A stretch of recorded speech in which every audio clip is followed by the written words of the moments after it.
सज्जनों और देवियों, भवसागर कहाँ है? भवसागर से पार होना चाहिए।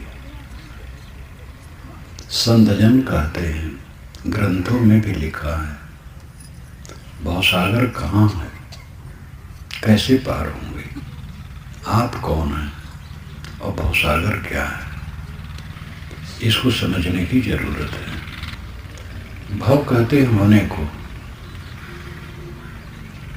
और होने में एक सत्ता है, एक प्रवाह है। सत्ता स्थिर है, प्रवाह स्थिर नहीं। जड़ और चेतन, ये दो की सत्ता है। चेतन निर्विकार, निर्मल, अखंड, शुद्ध बुद्ध है और जड़ विकारी है। मिट्टी, पानी, आग, हवा, ये जड़ है। Oxygen, hydrogen, nitrogen, phosphorus, radium इत्यादि वैज्ञानिक भाषा में है। लेकिन कुल मिलाकर के जो दृश्यमान जगत है, ये पदार्थों का प्रवाह है और इसका साक्षी चेतनात्मा है। चेतन एक नहीं है, अनेक हैं, बहुत हैं। चेतना की दृष्टि से एक है, लेकिन व्यक्तित्व अलग अलग है। गुण की दृष्टि से एक है, व्यक्तित्व की दृष्टि से अलग अलग है। चेतना एक गुण है, गुण द्रव्य में रहता है। जैसे शीतलता जल में, गर्मी आग में, कोमलता हवा में, कठोरता पृथ्वी में, शून्यता आकाश में, वैसे चेतना जीव में। उसी को आत्मा, परमात्मा सब कुछ कहा जाता है। चेतन युक्त, चेतना युक्त चेतन है। आप चेतन हैं। मिट्टी खुद को नहीं जानती है और दूसरे को भी नहीं जानती।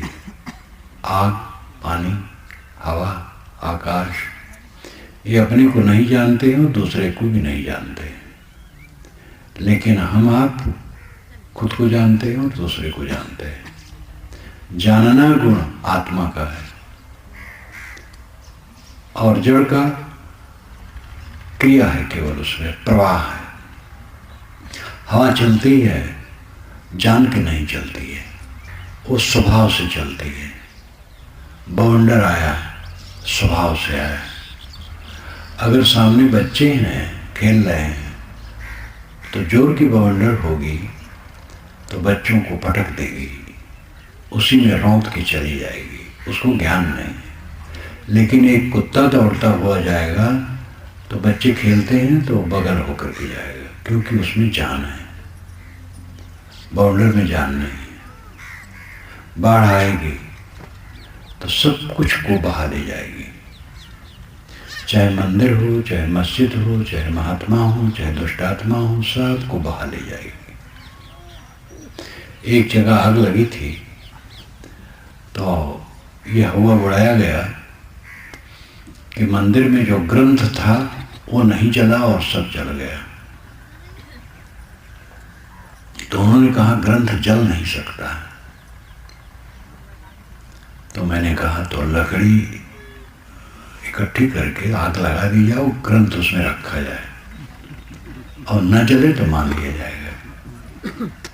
ये हवा उड़ाया गया। आग को ज्ञान नहीं है, हवा को ज्ञान नहीं है, पानी को ज्ञान नहीं है, पृथ्वी को ज्ञान नहीं है। ये जड़ है, आप चेतन हैं। यह चेतन इस संसार के बाग में रस लेता है, इसलिए लौट लौट करके इसमें आता है। जो शराब का रस लेता है वो शराब की दुकान पर जाता है। जो पान का आदी है पान की दुकान पर जाएगा, तंबाकू खाने वाला तंबाकू की दुकान पर जाएगा। और ये सब कुछ जो नहीं करता है वह इन सब दुकानों पर नहीं जाएगा। संसार रूपी बाग में हम जीव आकर के रस लेते हैं और इस रस में फंस करके फिर आते हैं और भटकते रहते हैं। भवसागर एक बाहर है, एक भीतर है। बाहर का भवसागर ये पदार्थों का प्रवाह है, बनना बिगड़ना। प्यारा मित्र का शरीर छूट गया, प्रिय पत्नी का शरीर छूट गया, प्रिय पति का शरीर छूट गया, अपना पैदा किया हुआ बच्चा गोद से उठ गया, इसको कौन रोक सकता है? ये प्रवाह है। परिवर्तन, सर्वत्र परिवर्तन, परिवर्तन, पदार्थों में परिवर्तन, मन में परिवर्तन, मन में भी परिवर्तन होता है। जिससे मित्रता रहती है आदमी उदास हो जाता है, वो मित्रता नहीं रह जाती है। दुश्मनी भी हो जाती है मित्र से, और दुश्मन से मित्रता हो जाती है और उदासीनता हो जाती है। तो मन में भी परिवर्तन है और पदार्थों में भी परिवर्तन है। ये परिवर्तन की धारा में हम लोग पड़े हैं। अम्बु की रात समुद्र की खाई, रग शश कोटि तैतीसो भाई। भंवर जाल में आसन माड़ा, चाहत सुख दुख संग न छाड़ा। दुख का मर्म न काहू पाया, बहुत भांति के जग भर माया। आप बाउर आप सयाना, हृदय बसे ते राम न जाना। ये कवि साहब की पंक्तियां। अम्बु की रास समुद्र की खाई। समुद्र की खाई में क्या रहता है? अम्बु की रास, अम्बुराम जल। समुद्र की खाई में पानी की राशि रहती है। ये उदाहरण है। इस पूरे संसार में जल प्रकृति का प्रवाह रहता है, ये पानी की तरह बहता रहता है। जिनके हंगामों से थे वीरान आबादी कभी, आबाद वीरानी कभी, शहर उनके मिट गए, आबादियां बंद हो गई। जिनकी गामा गामी से वीरान आबाद हो गया था, उनके शहर मिट गए और आबादियां गांव बंद हो गए। परिवर्तन, परिवर्तन। यदुपते क्वागता मथुरापुरी, रघुपते क्वागतोत्तर कोशला। इत विचिंत बना पुरुष स्थिरम न स्थिरम जगत इत्येव धारे। यदुपति श्री कृष्ण महाराज के मथुरा का ऐश्वर्य कहाँ गया? रघुपति श्री रामचंद्र जी के उत्तर कौशल अयोध्या का ऐश्वर्य कहाँ गया? आप अपने लिए सोचिए, क्या रह जाएगा? सब कुछ परिवर्तन के गर्त में डूबता रहता है। बचपना के मित्र आज नहीं मिल सकते हैं। बूढ़े बूढ़े जो यहाँ बैठे हैं, ख्याल करें, बचपना के जो मित्र थे कितने मर गए हैं, कितने कहाँ हैं। वो रंग नहीं रह गया, वो भाव नहीं रह गया, सब परिवर्तन। पति पत्नी में प्रथम मिलन जब होता है तो लगता है एक दूसरे को स्वर्ग पा गए, और वही एक दिन एक दूसरे को नरक के रूप में देखने लगते। घृणा, द्वेष, बोलचाल बंद। आजकल तो विवाह टूट रहा है, जैसे विदेश में टूट रहा है, यहाँ भी थोड़ा थोड़ा टूट रहा है। विदेश में बहुत ज़्यादा टूट रहा है। लॉर्ड लुई माउंटबेटन ये अंतिम वायसराय थे भारतवर्ष के, अंग्रेजों के। इन्होंने हस्ताक्षर किया था 15 अगस्त 1947 में स्वतंत्रता के लिए। पता नहीं मजाक में उड़ी उड़ी बात सुना था उस समय कि उन्होंने कहा था एक सभा में कि मुझे खुशी है मेरी माता की आज 15वीं शादी है। और मजाक रहा, 15वीं तो बहुत हो जाता है, 2-4 होगा, लेकिन मजाक उस समय चला था। तो विदेश में तो शादी होती है और फिर टूटती है, और फिर होती है फिर टूटती है। इसीलिए अध्यापक स्कूल में बच्चों से बता देता है थाने का ये नंबर है, और थाने का नंबर बच्चा दबाया और बता दिया अपना पता, तो थानेदार पुलिस लेकर के उसके घर आ जाता है थानेदार। क्योंकि माता कौन है, पिता कौन है, बच्चा बीच में दुख पाता है। तो सरकार बहुत सशक्त है, वहाँ जनतंत्र वहाँ भी है, लेकिन हमारे यहाँ जैसा ढीलपुल जनतंत्र नहीं है। यहाँ पार्टियाँ बहुत हैं, बरसाती मेढक की तरह। यहाँ कुछ कमजोरियाँ हैं जनतंत्र में, वहाँ के जनतंत्र में सशक्तता है, शासन कड़ा है। विवाह वहाँ काफी टूटता है, अब यहाँ भी टूटना शुरू हो गया है, क्योंकि पढ़े लिखे लोग हो गए हैं, देवियाँ भी पढ़ी लिखी हो गई हैं, इनका नंबर आगे बढ़ रहा है और इनका रिजर्वेशन खूब हो रहा है। पढ़ी लिखी स्त्रियाँ ऊंचे ऊंचे पोस्ट पर जा रही हैं। पढ़ी लिखी स्त्री आएगी तो अंतर तो होगा, उसका अपना गुण है और दोष भी है। सबका दोष है, गुण दोष, स्त्री पुरुष सबका। पढ़ाई लिखाई बढ़ी है और रुतबा बढ़ा है, अहंकार बढ़ा है और विवाह टूटना शुरू हो गया है। इसलिए नवयुवकों से मैं कहता हूँ, बहुत संभल के विवाह करना, जल्दीबाजी न करना, भावुकतम न पड़ना, समझ बूझ करके। एक मेरे शिष्य ने ही कहा, गुजरात का, कि साहब एक लड़की से मैंने तय किया तो आकर के घर में घूमी और देखी, कही ठीक है, शादी हो गई। आई कुछ दिन रही, कहीं तुम्हारे घर में सुविधा नहीं है, मैं यहाँ नहीं रहूँगी। तो उसने कहा, मैंने कहा कि भाई तुम्हें तो बता दिया था, तुम देख ली थी घर। क्या नहीं, वो समझ नहीं पाई थी, अब नहीं रहूँगी। चली गई नैहर और वहाँ से उन्होंने मुकदमा ठोक दिया और वो मुकदमा कई वर्षों तक चला। उस लड़के के पास केवल एक माँ थी, उसको मकान बेच देना पड़ा। मकान बेच करके मुकदमा लड़ा, अंत में किसी प्रकार समाधान हुआ और बरसों उसी में उसका जीवन खराब हो गया। मैंने कहा, बेटा अगर शादी करना है तो आगे और सावधान रहना, वैसे शादी की दुर्दशा तुमने भोग ली है, समझ चाहो तो सादा ही रहो तो अच्छा है। लेकिन समझना भी तो कोई मामूली बात नहीं है। एक बार मैं ट्रेन में चल रहा था तो साइड में दोनों युवक थे, नीचे ऊपर। तो ऊपर के युवक ने, नीचे का युवक हंसा तो ऊपर के युवक ने कहा, हंस ले आज, कल से तेरे को रोना है। मैंने कहा, बेटा ऐसे क्यों कहते हो इसको? कहे, महाराज ये दूल्हा है। अब जा रहा है, आज विवाह होगा, कल से इसको रोना है। तो समझते तो सब है रोना है, लेकिन बचा पाना तो मुश्किल है, जो बचा ले जाए उसकी बहादुरी। तो अभी मैं कैसे कहूँ कि जितने युवक यहाँ बैठे हैं जिनका विवाह न हुआ हो, न करें, विवाह करें। विवाह नहीं करेंगे तो अपने को संभाल नहीं पाएंगे, समाज खराब होगा। इसलिए विवाह करना धर्म है, जिससे संयम से रहें। किंतु विवाह बहुत सावधानी से करना है। पहले जैसा जमाना नहीं रहा। पहले ऐसा होता था कि घर में एक दो लोग कमाते थे, 4-6 लोग 10 लोग हैं, सब दर फर करके खा लेते थे और संतोष से रहते थे।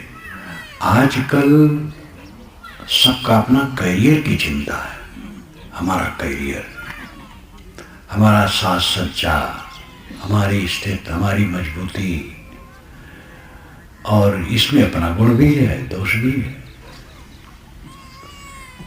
मैं कह रहा था कि भव एक बाहर है भवसागर, एक भीतर है भवसागर। बाहर भवसागर ये संसार है जहाँ सब समय परिवर्तन है, निरंतर परिवर्तन है। मनुष्यों का मन परिवर्तित होता है, शरीर परिवर्तित होता है, चीजें परिवर्तित होती हैं, सब कुछ बदलता रहता है। संसार द्वंदात्मक, भौतिक द्वंद्ववाद मार्क्स ने सिद्धांत रखा, भौतिक द्वंद्ववाद।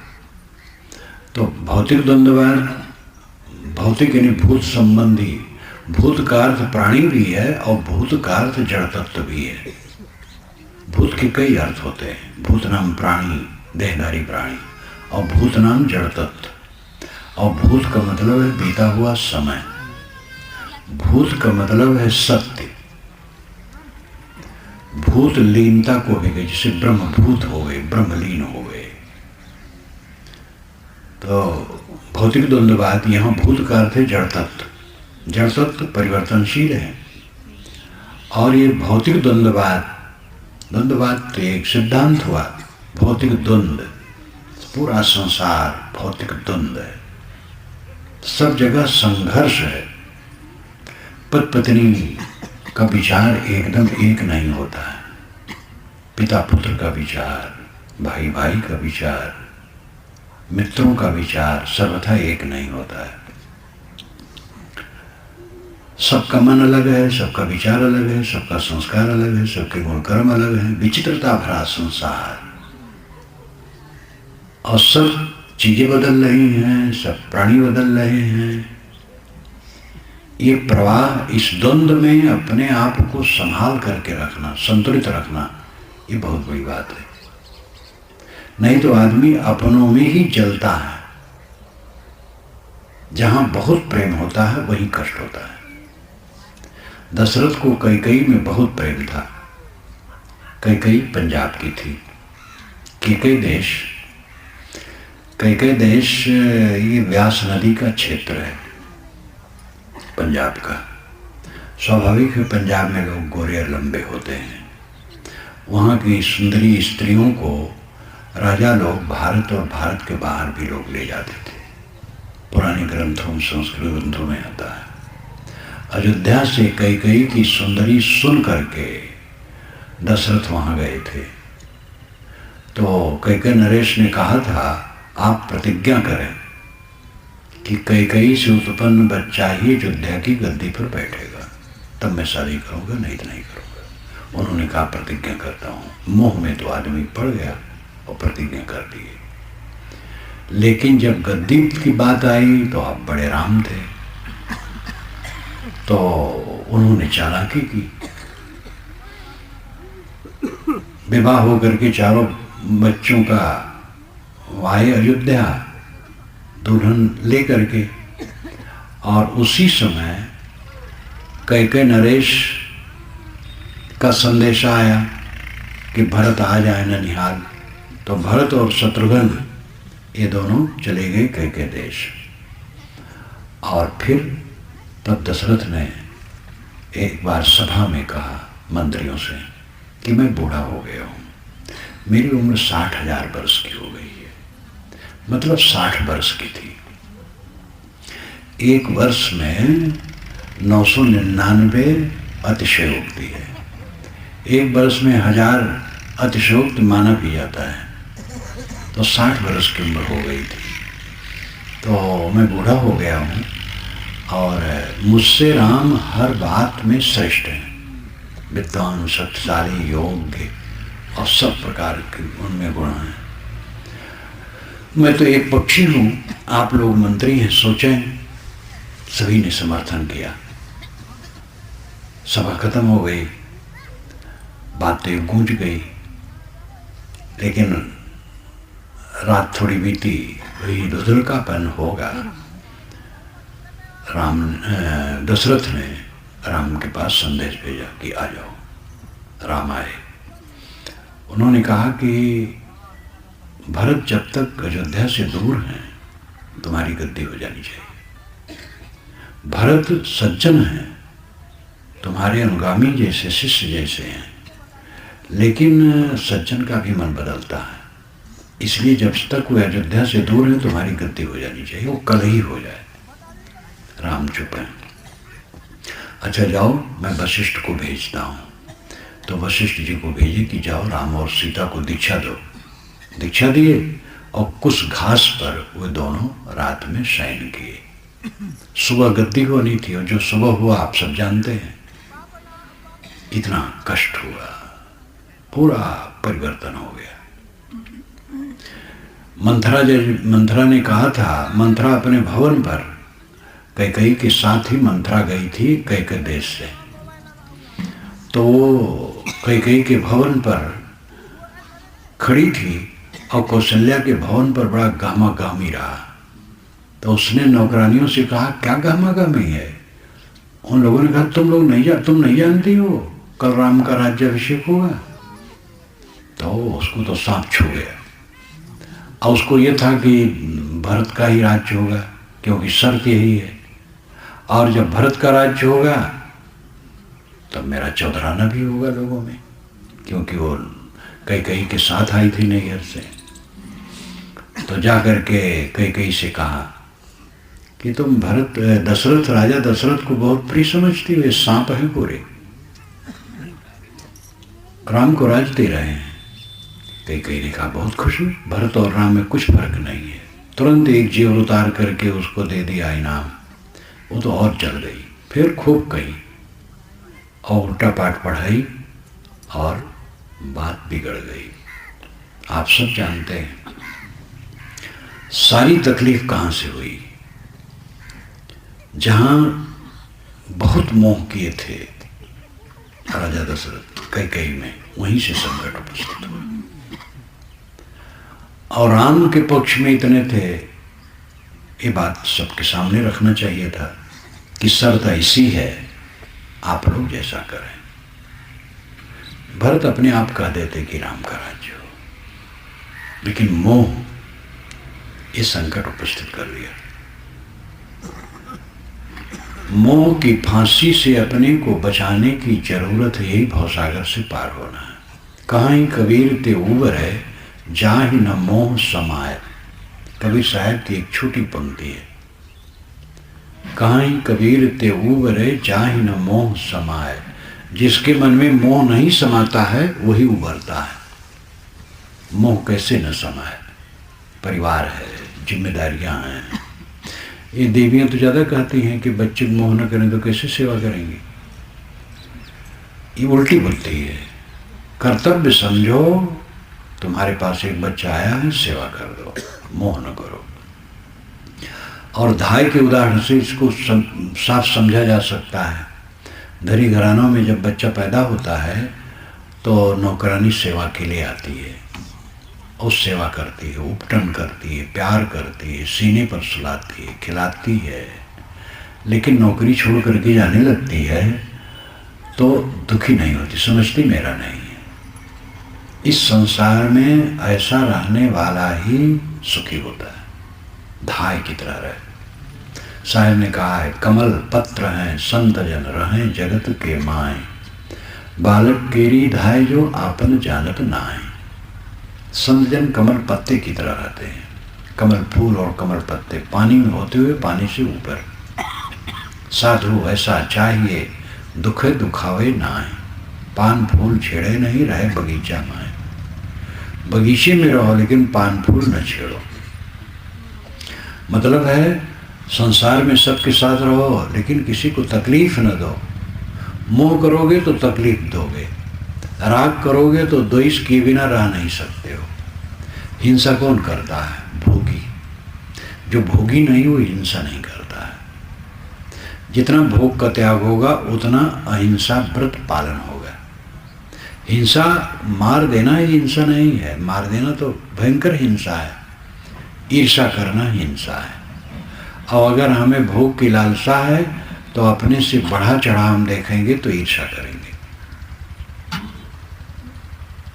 हमसे अधिक धन है, अधिक बल है, अधिक योग्यता है तो हमें ईर्ष्या होगी। ये भोग की वासना है। हमें प्रतिष्ठा की इच्छा है। हम चाहते हैं लोगों में हम प्रतिष्ठित हों, तो दूसरे प्रतिष्ठित व्यक्ति के प्रति ईर्ष्या होगी कि वो हमारा हक न ले ले। और ये भी प्रतिष्ठित रहेगा, मैं भी प्रतिष्ठित रहूँगा, तब तो बराबर हो गया। प्रतिष्ठित व्यक्ति ये नहीं चाहता है कि मेरे सामने कोई प्रतिष्ठित हो। प्रतिष्ठा की भोग की भावना है तो ईर्ष्या होगी, और ईर्ष्या हिंसा है। दूसरे का हक मारा जाता है। भाई अपने बच्चे के लिए भाई के बच्चे का हक मारा जाता है। एक साथ कई भाई हैं, एक भाई मालिक है तो छिपा करके पैसा रखना शुरू करता है।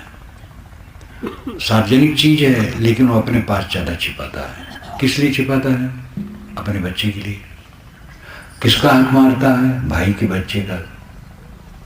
हिंसा शुरू हो गई। भोग की वासना जितनी है हिंसा उतनी होगी। भोग की वासना जितनी कटेगी हिंसा उतनी कटेगी। जो भोग की वासना बिल्कुल छोड़ देता है वो पूर्ण अहिंसक हो जाता है। जो पूर्ण अहिंसक हो जाता है वो पूर्ण मुक्त हो जाता है। पूर्ण अहिंसा, अहिंसा से लोग इतने मानते हैं जीव न मारो, मांस न खाओ, इतने नहीं है। अहिंसा, पूरी अहिंसा में तो जीवन मुक्ति है। मन में ईर्ष्या नहीं, द्वेष नहीं, क्रोध नहीं, वैर नहीं। हमारे विरोध में जो खड़ा है उसके प्रति भी मन में कोई अमर्ष नहीं है, तब अहिंसा। किसी ने हमें गाली दी, हमने भी गाली दी, बराबर हो गए। हमने गाली नहीं दी लेकिन कहा ठीक है, भगवान देखता है, वही खबर लेगा, तो हिंसा हुई। ये भी नहीं कहा। एक वर्ष के बाद उसको तकलीफ हुई, तब मैंने कहा देखो ये मुझे गाली इसने दी थी, फल पाया ना, तो ये भी हिंसा हो गई। गाली तो नहीं दी, मुंह से तो नहीं कहा, मन में खुश हुआ। जिसने हमें गाली दी थी वो जब तकलीफ पाया एक वर्ष के बाद, तो मन हमारा खुश हुआ, तो हिंसा हो गई। बड़ी गहराई में हिंसा जमी हुई है, क्योंकि भोग बहुत गहराई में है, भोग की वासना बहुत गहराई में है।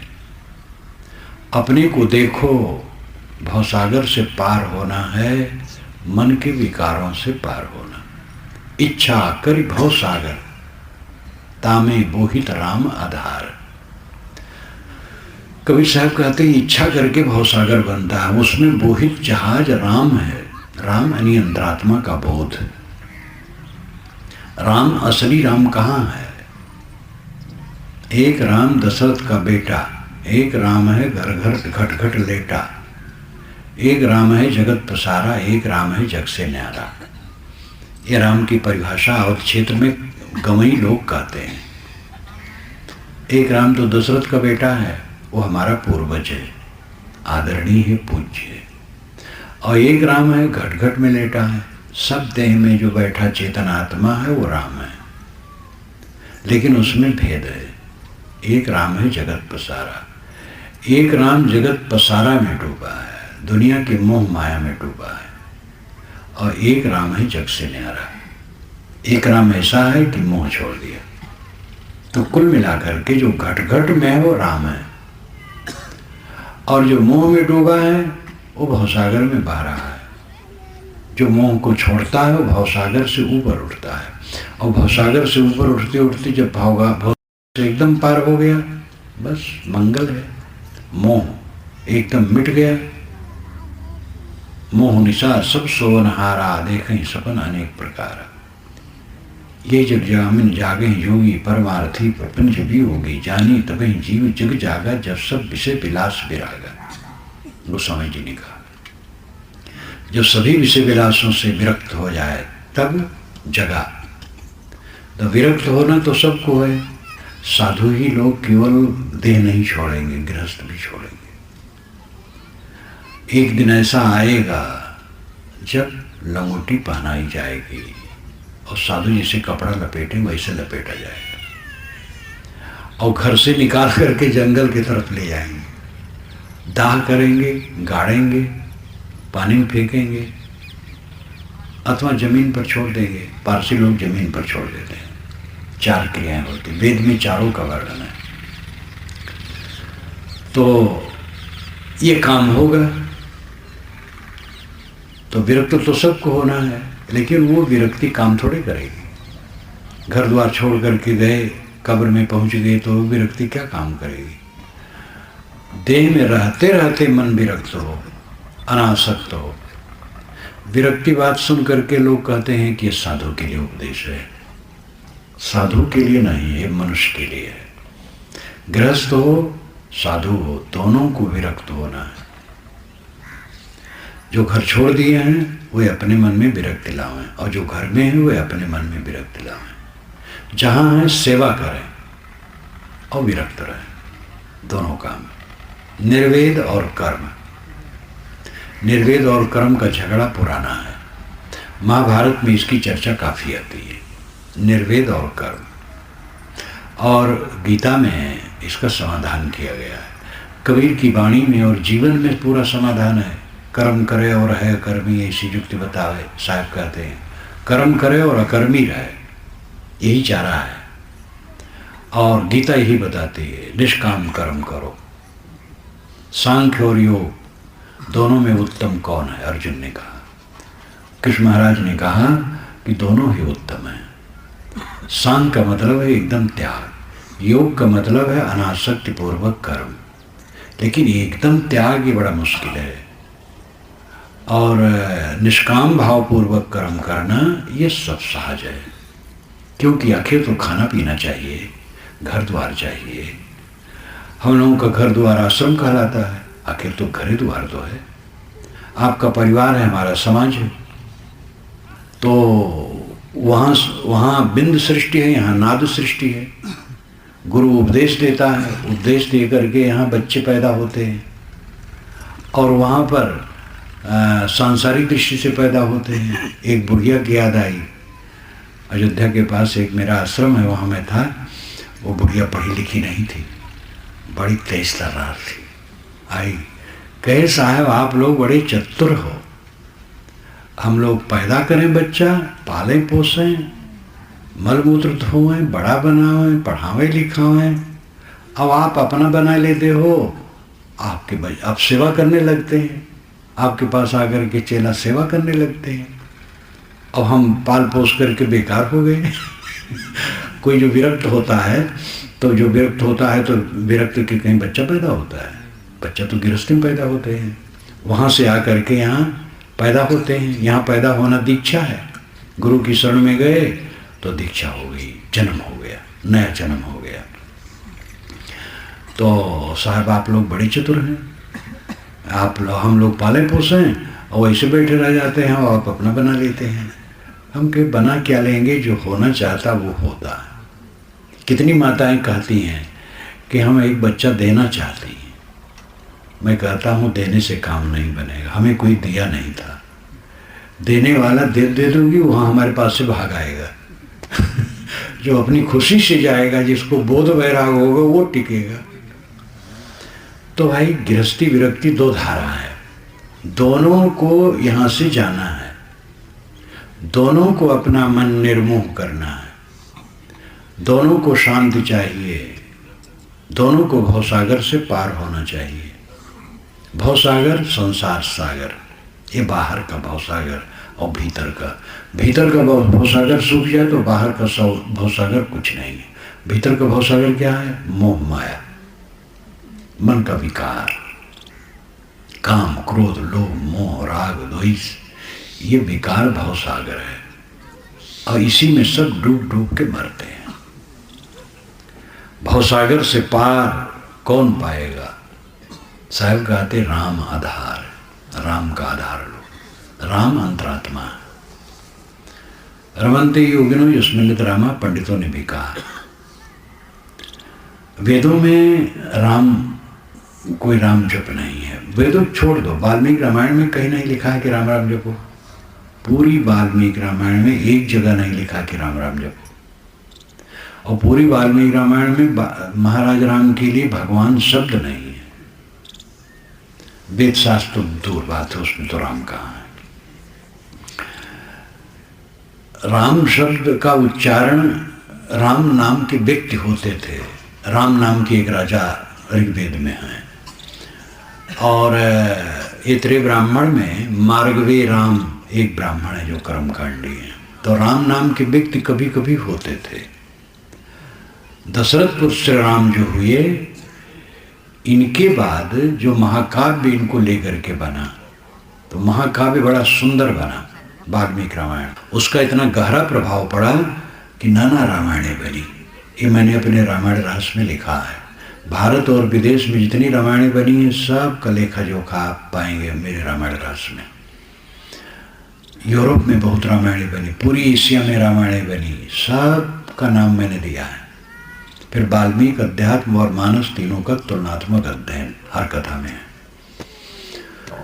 तो राम कथा इतनी प्रिय हुई, इतनी लोकप्रिय हुई कि धीरे धीरे बढ़ते बढ़ते ये ईसा के 1000 वर्ष बाद पूरा राम का अवतार रूप मान लिया गया। अभी 1000 वर्ष से श्री राम को अवतार माना गया पूरा। अध्यात्म रामायण में पहली बार पूरा अवतारवाद आया है। जो ये 13वीं 14वीं शताब्दी की रचना है। ये बिहार और बंगाल के बीच में एक श्री राम शर्मा नाम के पंडित हुए हैं, आज से 600 वर्ष पहले। उनकी रचना मानी जाती है। रामानंद संप्रदाय के भगवताचार्य स्वामी ने ये सबको बताया है। बहुत बड़ी विद्वान थे भगवताचार्य रामानंद संप्रदाय के। तो राम शब्द फिर पूज्य हो गया, जपने योग्य हो गया, राम राम जपने लगे। तो संतों ने भी इस पर विचार रखा और पंडितों ने भी रखा। ये मान लेना कि पंडित सब पोगापंथी होते हैं, ठीक नहीं है। पोगापंथी सब में होते हैं और विचारक भी सब में होते हैं। विचारक पंडितों को भी खटका कि एक राजा के लड़के का नाम जप करके मुक्ति की कल्पना, ये उचित नहीं है।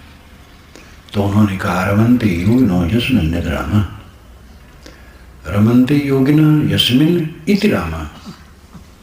योगी जिसमें रमण करता है वो राम है। कबीर उसी राम को कहते हैं। श्री राम के लिए तो श्रद्धा राम उपासकों को है, कृष्ण उपासकों को भी नहीं है। आप यहाँ जाकर के मथुरा वृंदावन में देखिए तो राधे श्याम है, यहाँ तक कि श्याम भी छूट जाते राधे राधे। और श्री राम के लिए तो कोई गुंजाइश ही नहीं है।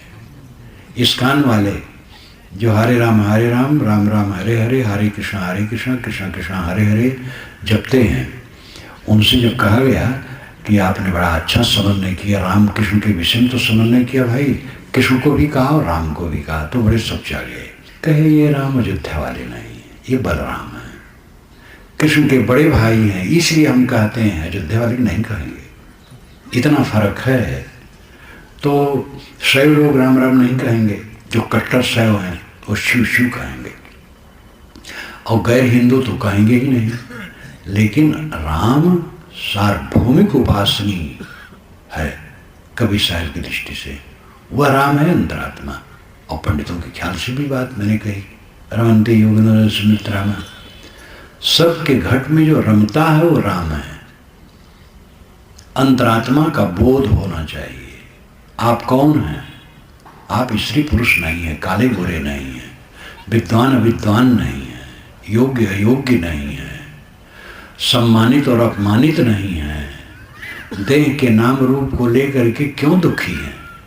आप शुद्ध बुद्ध चेतन हैं, निर्मल आत्मा है, और आप ही को ब्रह्म कहा जाता है।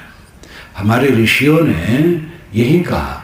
पहले तो वेदों को देखो तो उसमें उपासना प्राकृतिक शक्तियों के प्रति है।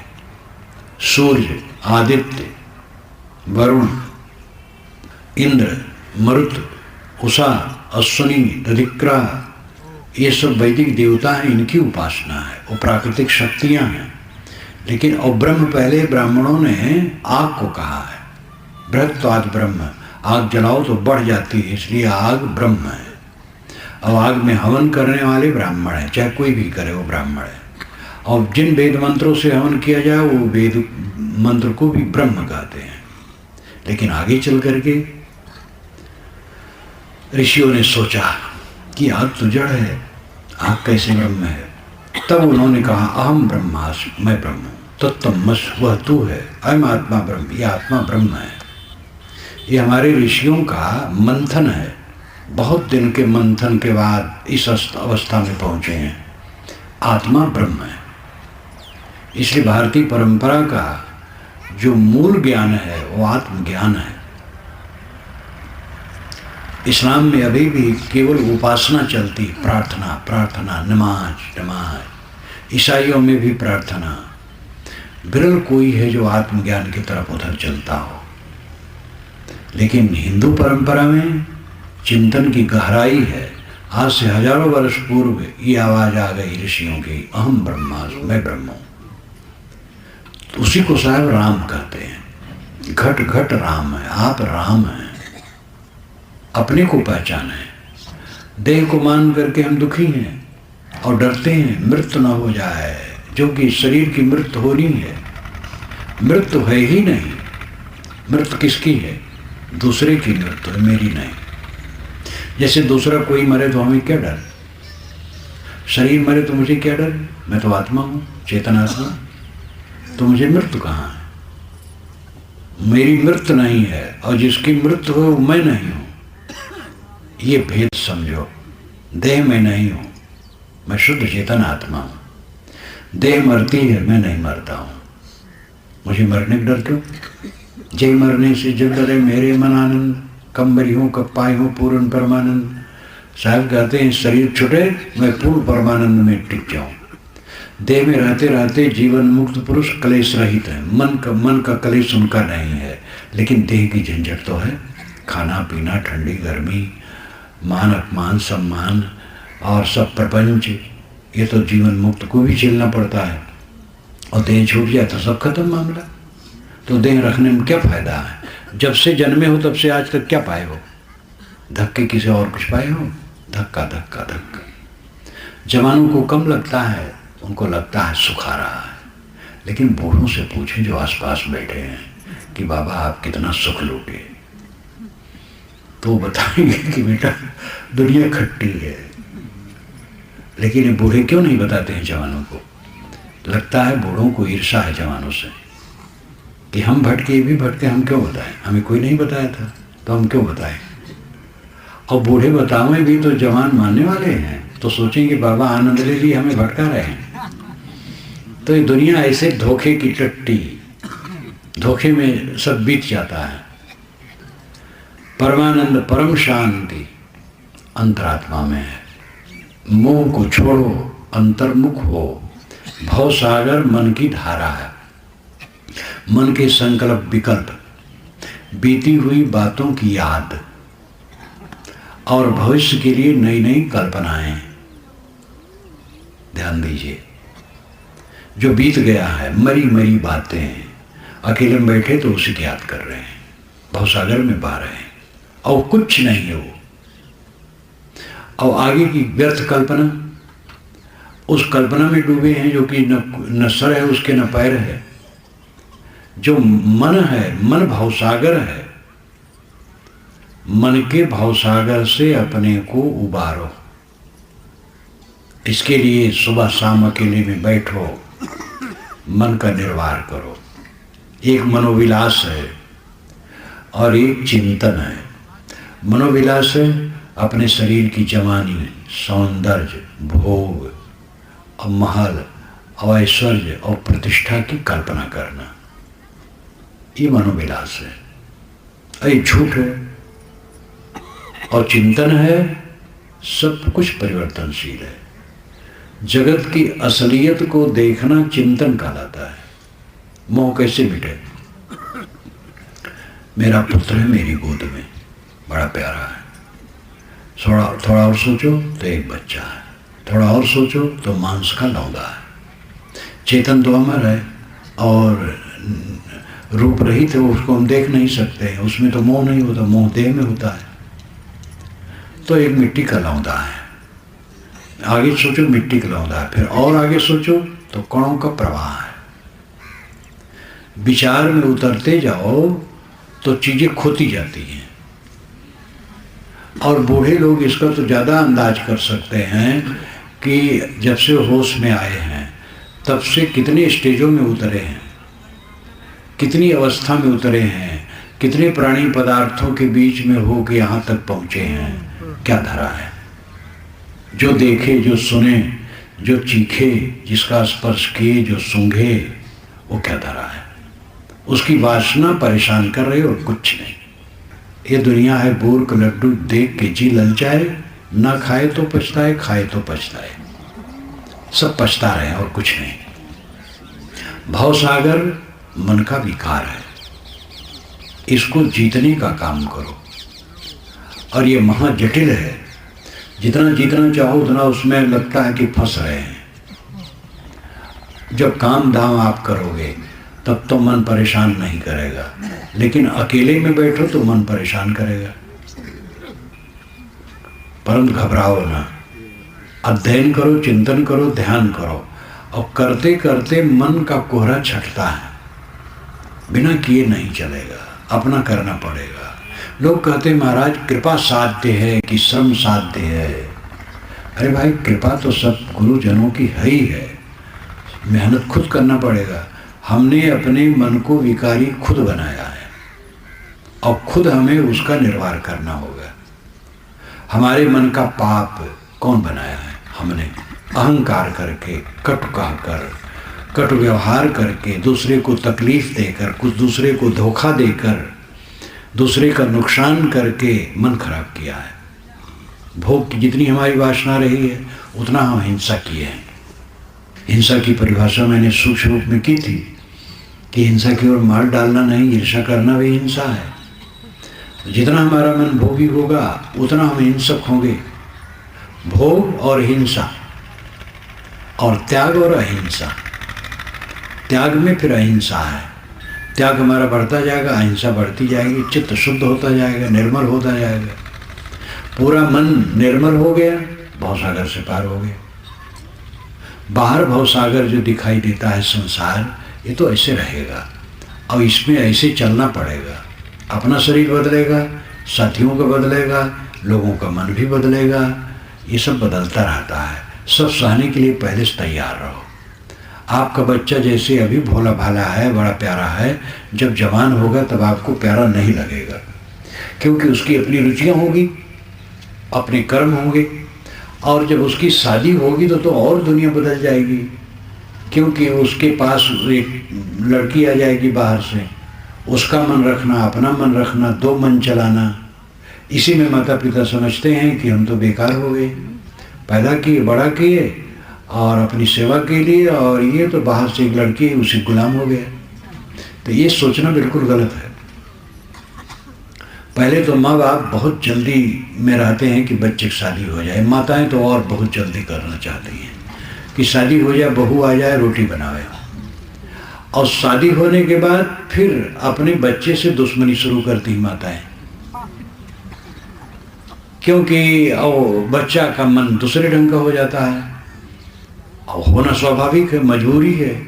बाहर से लड़की आई है, अपने पति के कान में वो तेल डालेगी कि तुम्हारी माता ऐसी हैं, तुम्हारे भाई ऐसे हैं, तुम्हारी बहन ऐसी हैं, तुम्हारे माँ बाप ऐसे हैं, और हमें तो क्या है, बाहर से आई हूँ और मानो गुलाम होके आई हूँ। न मालूम क्या, जैसे उसकी समझ होगी उल्टा पलटा कहेगी, और रात दिन सुनते सुनते उसका मन भी खराब होगा। तो परिवर्तन तो आएगा ही। इसलिए पहले से सावधान रहो। ये माताएं जो लड़कों की शादी बहुत जल्दी करना चाहती हैं, बड़ा दुलार बहू आवे, और जैसे बहू आई उससे दुश्मनी शुरू। बहू का प्यार करो, उसके मन को देखो, उसके मन को संतोष दो जितना बन सके। ये व्यवहार को ठीक किए बिना परमार्थ बनने वाला नहीं है। कितना हम ज्ञान बखा रहे हैं, ज्ञान वैराग, लेकिन जो प्राणी पदार्थ परिस्थितियों का संगम है, इसमें समता से चले बिना वो ज्ञान वैराग फलित नहीं होगा। जो हमारे आसपास हैं उनकी बात सह लें, सिर झुका लें, समझौता करें, कहाँ गड़बड़ी आ रही है उसको शोधें। लड़का अगर उदास है, क्यों उदास है, बहू उदास है, क्यों उदास है, विचार करें, मिलें बैठें, बातचीत करें। सब जगह समाधान करके काम चलने वाला है, लड़ने से काम नहीं चलेगा। बाहर भवसागर है, भीतर भवसागर है। बाहर का एक प्राणी पदार्थ परिस्थितियों का हुजूम पूरा भवसागर है। प्राणी है, पदार्थ है, परिस्थितियां हैं। प्राणी चैतन्य है, पदार्थ निर्जीव है, परिस्थिति इन सब का संयोग है। जैसे अभी ये परिस्थिति है, अभी कुछ मिनट के बाद ये परिस्थिति बदल जाएगी, हम लोग उठ जाएंगे। तो प्राणी पदार्थ परिस्थितियों में हो करके सबको गुजरना पड़ता है। और ये भवसागर है बड़ा विचित्र। इसमें कहीं उलझो ना, उद्वेगित न हो, झगड़ा न करो, लड़ाई न करो, कलह न करो, समता से रहो, प्रेम से रहो। और अगर इसी में उलझ गए, व्यवहार ही में, तो मन उलझा हो गया तो ज्ञान की बात नहीं जमेगी, ग्रंथ की बात नहीं जमेगी, आत्मा परमात्मा समझ में नहीं आएगा, और सब उल्टा होगा। इसलिए व्यवहार में अपने को संभालो, और जितना व्यवहार संभलेगा मन निर्मल होगा।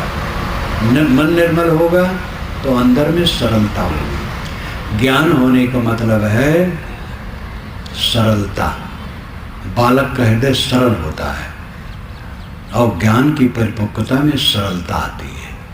अगर ज्ञान है और दुर्वासा ऋषि की तरह है तो बेकार है। दुर्वासा पता नहीं बेचारे इतने क्रोधी थे कि नहीं थे, लेकिन दुर्वासा, नारद और कुछ ऐसे पात्र हैं जो महाकाव्य और पुराणों के मोहरे हैं। हर जगह छाप दिया जाता है उनको, हर जगह उनको मोहरा यानी जुआ खेलने का दांव तो हर जगह लगा दिया जाता है। दुर्वासा, जहाँ क्रोध वाली बात आएगी दुर्वासा को लाके बैठा दिया जाएगा। तो अगर ज्ञानी हो, दुर्वासा हो तो क्या फायदा है। ज्ञान का मतलब है सहनशील होना, समता रखना, शांत रखना। तो भीतर भवसागर, भीतर भवसागर, बाहर भवसागर। बाहर भवसागर प्राणी पदार्थ परिस्थितियों का व्यवहार है, इसमें अपने को संभाल करके रखो, लड़ो न कहीं। आप घर में पहुंचे, पत्नी ने गर्म कर दिया, आपने और गर्म कर दिया तो गड़बड़ हो जाएगा। वो गर्म कही, आप नरम कर दें तो ठंडी हो जाएगी, या चुप हो जाए। लड़के ही ने गर्म कर दिया, आप चुप रहे तो लड़का सोचेगा खुद। सब में ब्रह्म बैठा है। आप विश्वास करो, जो कटु कहता है वही मीठा भी कहता है समय से। जो अवज्ञा करता वही आज्ञा भी मानता है। अवज्ञा कर दिया, कटु कह दिया तो बैर बांध लिए तो नहीं चलेगा। इसलिए सहनशील बनो, समताल बनो। जितना सहनशील बनोगे, बालक की तरह हृदय होता जाएगा, उतना ये बाहर का भावसागर सरल हो जाएगा और उतना मन निर्मल होगा। मन निर्मल होगा तो अंदर में शांत मिलेगी। पाना कुछ नहीं है, बाहर से परमात्मा कोई नहीं मिलता, बाहर से कहीं मोक्ष नहीं मिलता। मोक्ष आपका स्वरूप है, परमात्मा आपका आत्मा है। ये उद्वेगित मन शांत हो जाए, बस परमात्मा मिल गया।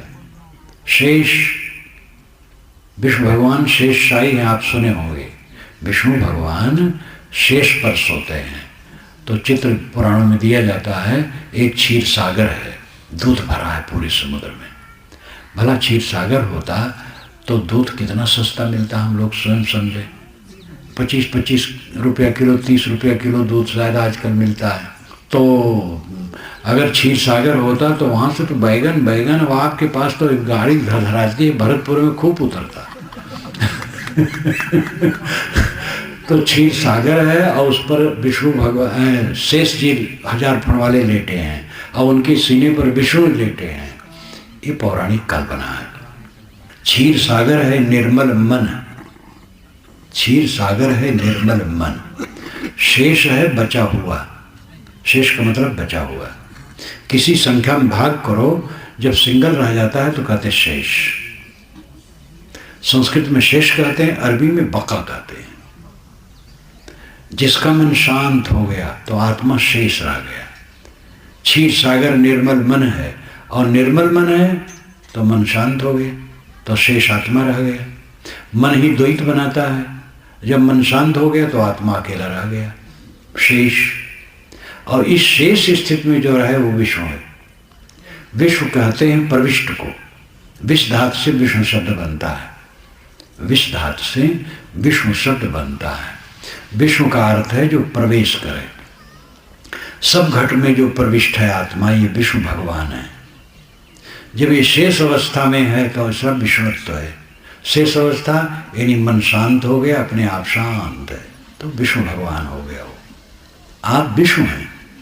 एक महात्मा रोटी खा रहे थे, कुत्ते भी बैठे थे, उसको भी खिला रहे थे। तो नौजवान कुछ आगे हंसने लगे तो महात्मा ने कहा, विष्णु परिचितो विष्णु, विष्णु खादित विष्णु है, कथम हंसते विष्णु सर्वम विष्णु एवं जगत।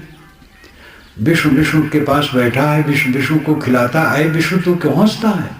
ये सब विष्णुमय है। ये देखो इतने सब विष्णु बैठे हैं, ये सब विष्णु भगवान हैं। अब आप विष्णु भगवान खाली चित्र और मूर्ति में देखना चाहते हैं, वो तो प्रतीक है। असली विष्णु तो प्राणी है। ये भाव जब मन में आ जाए तो बाहर का भवसागर भी सूख जाएगा और भीतर का भवसागर भी सूख जाएगा। अब आत्मा को का कैवल्य हो जाएगा। इस तरह सब मनन चिंतन करो और चलो, मैं अपनी वाणी को विराम देता हूँ।